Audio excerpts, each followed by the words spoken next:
Hello, I'm Kevin Smith, president of the Villa Maria Cathedral Preparatory Catholic School System, and this is our annual State of School presentation.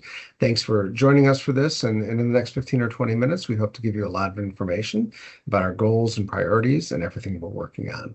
So let me share my screen. I have a slide deck to share with you, and as it comes up, there we go. We can get moving. So this is a slide from last year and just reminding everybody of overall what we're trying to accomplish. We are a Catholic school. We want to lean into and really be present in our Catholic identity. It is a great source of strength and to be a welcoming school for Catholics and not Catholics alike. We want to be a school that's about policies, procedures, best practices, but certainly in the day-to-day about a very real human touch with our constituents and to be very engaged with you. We want to be very transparent about what we're working on, and we want to really work to make sure that generations of students will enjoy the benefits that so many of our alumni have at Cathedral Prep Villa Maria Academy and Mother Teresa Academy. So this year we're working on some specific goals. First and foremost, as a Catholic school, it is always about our Catholic identity and our core values. You might remember last year we codified values. Our board and governance approved that our core values being faith, excellence, integrity, respect, and service. So we live those every day. And a really good example of this goal in action is our high school has taken on the gospel reading of Matthew that talks about us being light and being light for each other. I've been so impressed with how our students, our faculty, our administration have woven that into everything that we do. You can't go to a presentation or an event and not hear about that. And I see that evidenced every day in the way our students and faculty are here living and living that value.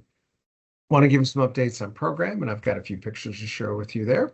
And facilities, we're developing a master plan. And you would understand that one of our largest assets and one of our largest expenses, frankly, is the upkeep of our really amazing facilities. We have great opportunities for the kids, and thank you to so many of you that donated so our students can have these great facilities, but they're expensive to manage. So Mike Mishler and his team are doing a full inventory of all of our assets right now. We're going to build a maintenance schedule to make sure that we have a good preventative maintenance schedule, as well as catching up on any deferred maintenance. And we want to know the useful life of all of our major equipment so we can build that into budgets. We want this to be a very predictable part of our financial plan. All right, moving ahead, as I said, we have some pictures on academics and student life. Would say that our students here have opportunities that nobody else in the region gets. I like the top left picture on the screen. We have students from MedPath at the Cleveland Guardians.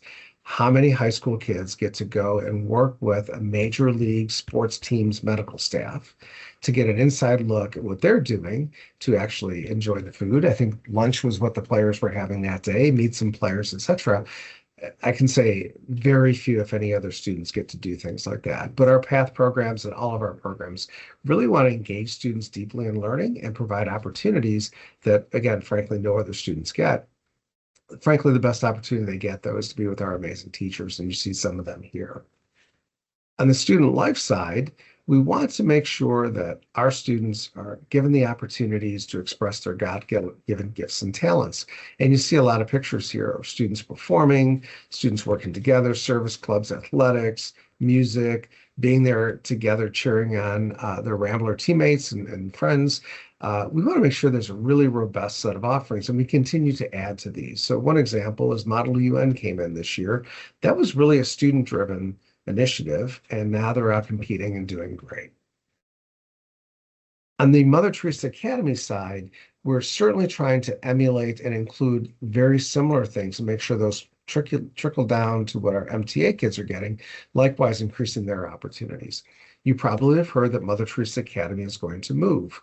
We love that they're across the street, that our students are across the street with each other. We've appreciated being in the St. Peter site, but we're outgrowing the space. There's an interest and a need and desire for more kids to attend Mother Teresa Academy. And so we looked at renovating the older St. Peter's building, a 12 million or more cost to do so. And it made more sense for us to move. So when the Erie Catholic school system last year decided to close Blessed Sacrament School, we saw that as an opportunity. We went and investigated that, and working with the parish, working with our board and our corporate members, including Bishop Persico, we've made the decision to move over to the Blessed Sacrament site.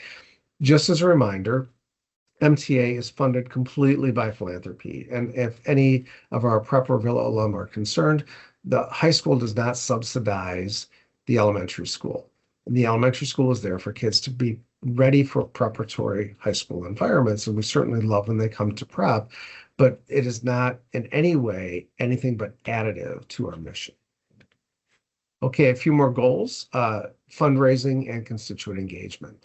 And one of the key things you'll see when we show you our financials is that fundraising is a significant part of our operating budget, but also a significant part of our future. And schools really run on relationships. And so constituent engagement is critical to make sure we have deep relationships with our constituents, especially our alumni, so that generations of kids can come and experience what you've experienced. We've been working to create an alumni association. We have a committee of alumni, of Villa and Prep alumni, that are working with our advancement office, working with me and Jimmy Smith particularly, to build the understanding of how we're going to launch a great alumni association. It will be representative of all of our alumni. And so I would see, not wanting to get ahead of it too much, but certainly there's a place where there'll be focus on Villa alums, Prep alums, MTA alums, and then all of our alums. So we'll to make sure that we're engaging everybody. But we're working on this and look forward to something coming soon. Revenues are really important from a number of sources, and fundraising revenues have been growing, which is great. Here's a comparison all of last year to year to date this year. You can see relative to all of fiscal 25 that fiscal 26 is ahead, and we're pressing hard to raise more dollars. It is really critical that people support the school. And the annual fund is a great place to do that. If you do nothing else, write a check to the annual fund. It is money that will be used this year and immediately impact our students. So those are gifts that have a great impact, and we appreciate every one of those. Giving Day moved up this year, and Tuition Angels is another place of great impact where you can absolutely affect a student's life by affording them the opportunity to come to school here. So please, especially alumni, if you are out in the world doing great things, and I read the alumni magazine and see all the cool things you're doing, invest in today's students, please. Another great way to support the school is through the PA tax credit programs, and corporations can do this and individuals can do this. And these programs are Pennsylvania's way to try to create some more educational equity for students. So the funds will go to help students that would otherwise be in a low performing school to attend a high performing private school like our schools. And what you can do as a company or an individual is redirect your state tax credit funds and get a credit for them so that most of that funding will come and fund and support financial aid. It doesn't come to us directly. It goes through a third-party agency where that donation goes to them, and then it's administered and comes back to the school. So there's a segregation of those funds. Because we've been so attentive to this, and big credit to Joanne and our finance office, Joanne Rogers, we were able to qualify for a lot of additional funding this year. So because more than half of our students are receiving support, tuition assistance through these programs, we qualified for a great deal of additional funding. It was more than $1 million. And it was funds that went directly to families so they could pay their tuition bills. So the last time I checked, we had 0 outstanding balances on tuition. So families that might struggle to pay the tuition receive funding through these tax credit programs. It was $3,000 for prep and $1,500 for MTA, a lot of money that helped them make sure that they were paying for their tuition bills. So great things. We've already qualified for this for next year again, too. And again, these are not revenues to the school, but directly to families. So we are strong advocates for our families, and we want to make sure that we are a welcoming and inclusive environment. And we don't want financial circumstances to be the reason why a student doesn't get a great education with us. We really are ambitious to grow our fundraising programs, and the school has been very successful. And just again, look at the facilities and see that a lot of generous support has come in to really augment the experience for our students. It's time to grow our endowment. And the areas, as you can see on the slide, We want to have the most highly qualified and best faculty and staff in the region. Our kids deserve that. So we want to grow endowment to support that. We want to continue to support academic innovation. I finished high school in 1981. If we were teaching the way we did then, we wouldn't be preparing kids for their future. So we want to continue to innovate our programs and afford kids like opportunities like working with the Cleveland Guardians. We want to support tuition assistance. The need for tuition assistance is growing, and I'll tell you a little more about demographics later. And then our facilities. It's expensive to run our facilities, and they're expensive to maintain, and improvements need to happen and updating. So we want to build a group of funds that we can have ready now to take care of things as they come up.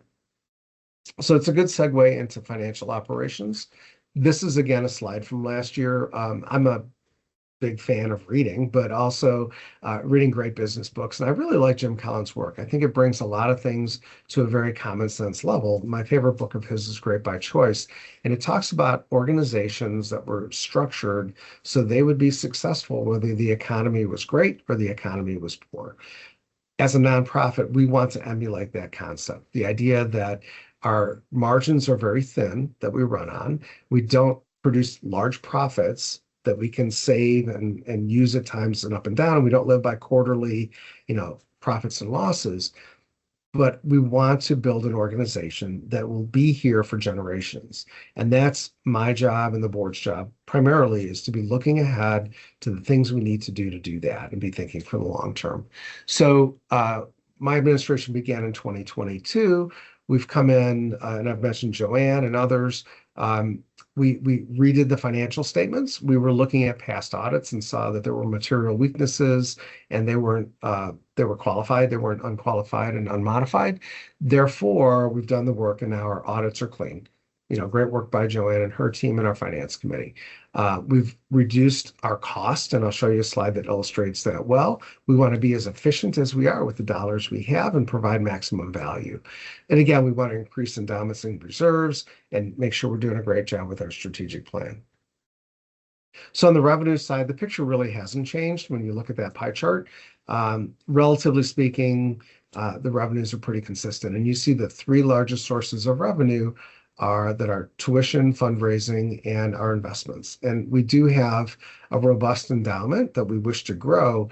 Again, many generous donors supporting that and have helped us build those endowments. But we would like to, again, increase the amount of funds that we have under investment too.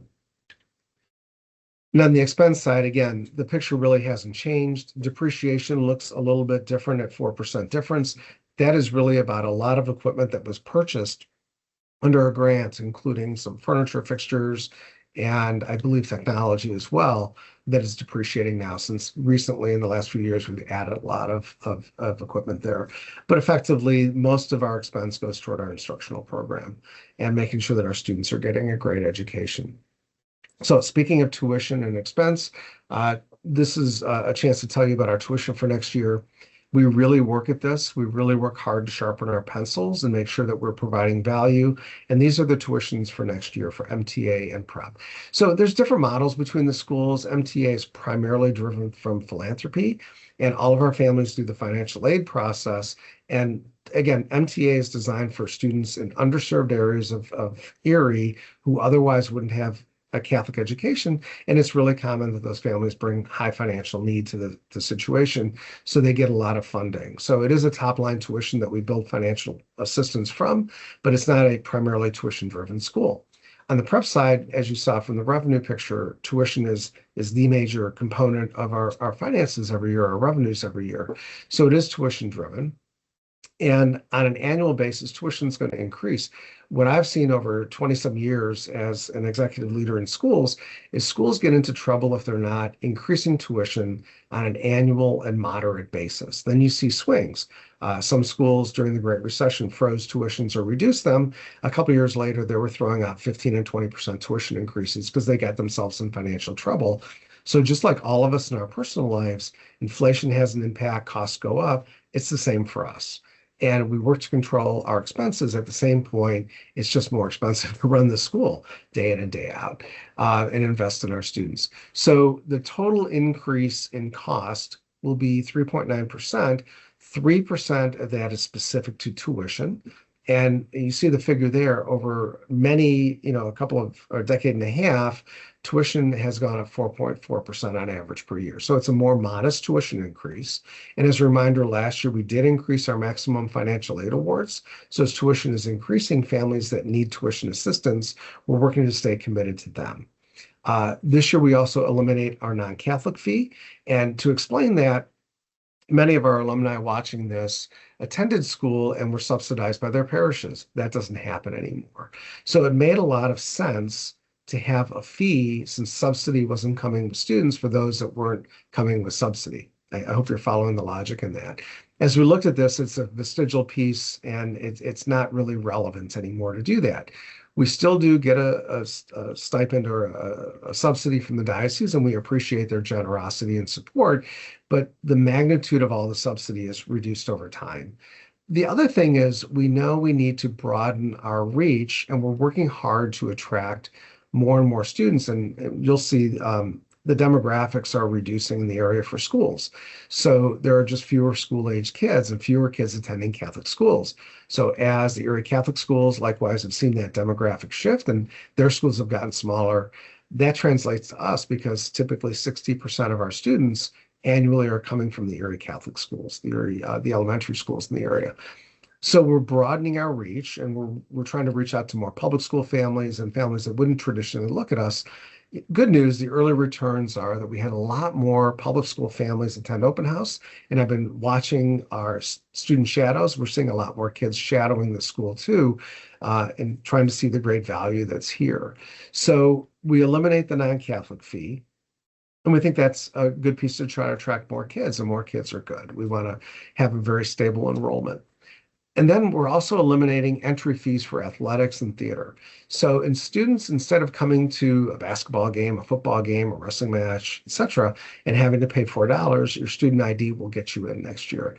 And we really listened to students on this, and that was a suggestion that came from our faculty and students, and we're happy we're able to do this.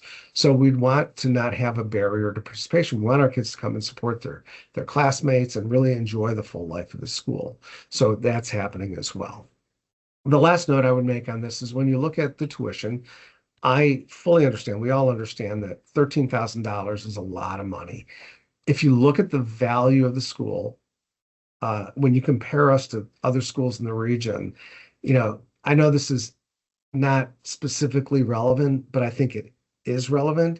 If you go to Cleveland or Buffalo and get a similar quality school, the tuition is likely to be at least 16, 18, in many cases 20, 25 or more $1,000. When I look at the comparisons, our kids are doing great. My favorite statistic from last year is that our 162 kids earned almost $40 million in merit-based scholarships for higher ed.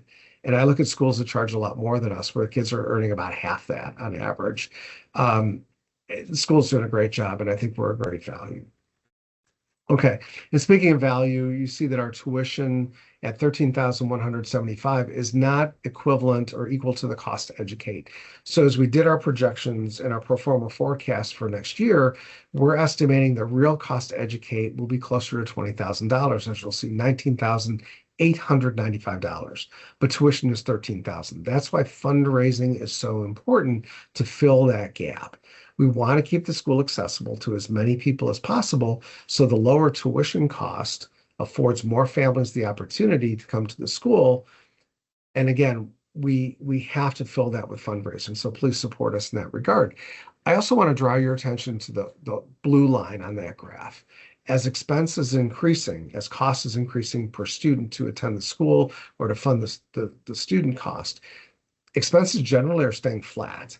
And you can see over the last several years, we've actually brought expense down at a time where things were getting more expensive. So we've really, again, sharpened our pencils. We're trying to create the maximum value.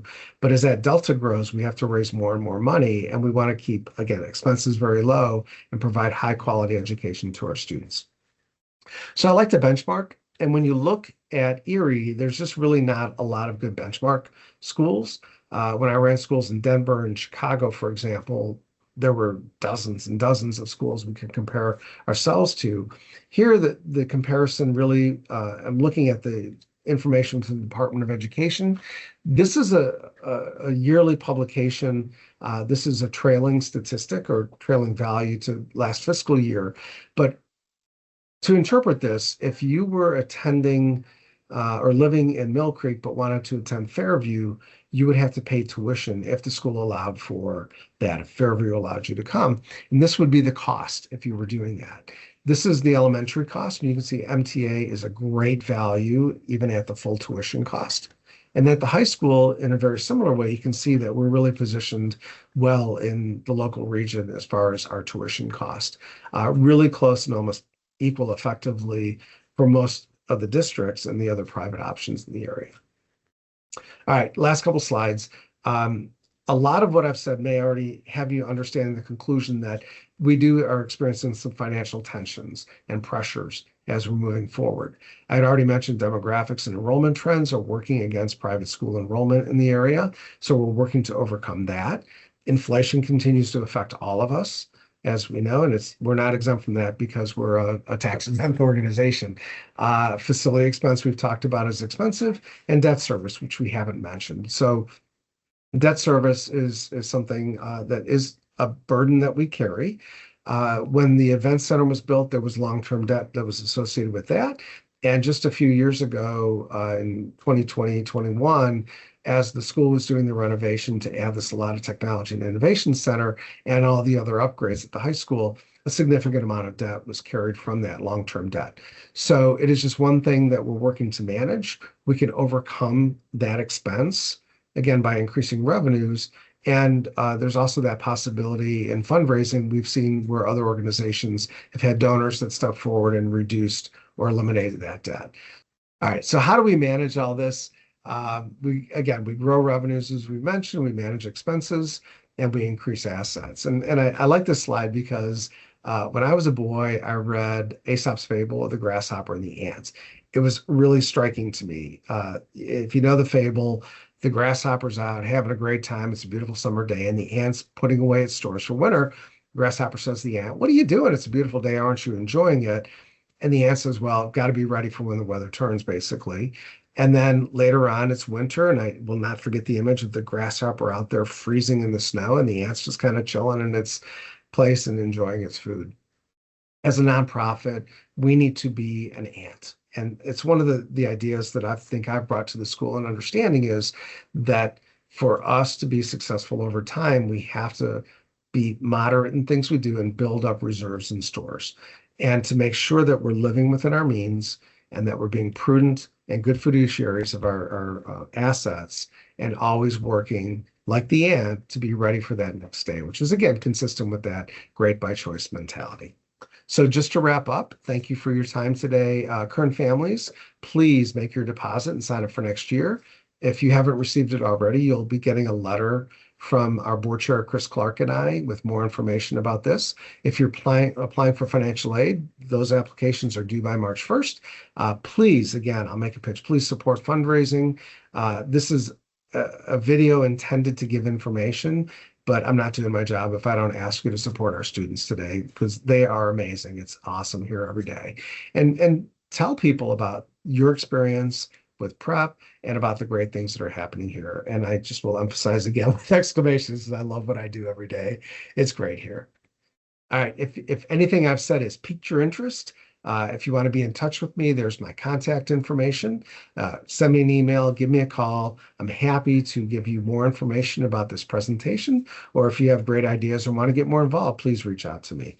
So let me back out of this and close by saying thank you for your time today. I hope this has been informative and helpful, and please, may God bless you, and please continue to pray for us and support our students. Have a great day.